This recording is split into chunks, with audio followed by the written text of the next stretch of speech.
Hello everyone, কেমন আছো সবাই? আশা করছি তোমরা সবাই খুব ভালো আছো। আর হ্যাঁ, আমরাও খুব ভালো আছি। আর আজকে আমরা গেছিলাম ছদ্দির বাড়িতে। ফার্স্টে আমরা কাইলানপুর ব্রিজে গেছিলাম। ব্রিজ পার করে তো যেতে হবে, কারণ দিদি বাড়ি চাপড়ায়। তো অনেকে তোমরা এই যে এই রাস্তাটা দেখে চিনতে পারবে, এটা হচ্ছে চাপড়া।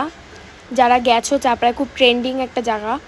আর এই যে আমাদের দিদিবাড়ি চাপড়া থেকে, মানে চাপড়ার মধ্যেই, মাঠের একটুখানি পাশেই, যাই হোক। তো প্রথমে তো গিয়েই পড়বে আমার পুচকুটাকে নিয়ে খেলা শুরু করে দিয়েছে, মানে কচলানো ওর আর গাছ কি। তারপর আমরা গেছিলাম একটু ছাদে আম পাড়তে। দিদিবাড়িতে না লিচু গাছ, আম গাছ, পেয়ারা গাছ, অনেক কিছু আছে। দেখো কীরকমভাবে আমগুলো ঝুড়ে রয়েছে। আর দিদি কটা পাকা আম আমাকে কেটে দিল। তারপর আমি একটুখানি খাচ্ছিলাম, খুবই মিষ্টি আমগুলো। তারপর আর কি প্রোডাক্ট নিয়ে বসে পড়লাম দিদিকে একটুখানি সাজাবো বলে। সব ক্লিপ তো নেওয়া হয়নি, কিছুটা নেওয়া হয়েছে। যেমন এই যে চুল বাঁধছিলাম, হেয়ার সামনে একটুখানি স্ট্রেট করেছিল। আর দিদি যা, এটা হচ্ছে বড় দিদি। আর ওই যে পুচকু দেখো কি বলছে।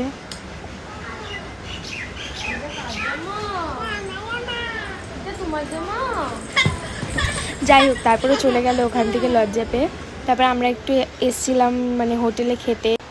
আর আমি নিয়েছিলাম মিক্সড রাইস, আর প্রবীণ নিয়েছিল বিরিয়ানি ফার্স্টে। তো আমারটা খেয়েই শেষ করে দিল, তারপর আমি একটুখানি খেলাম।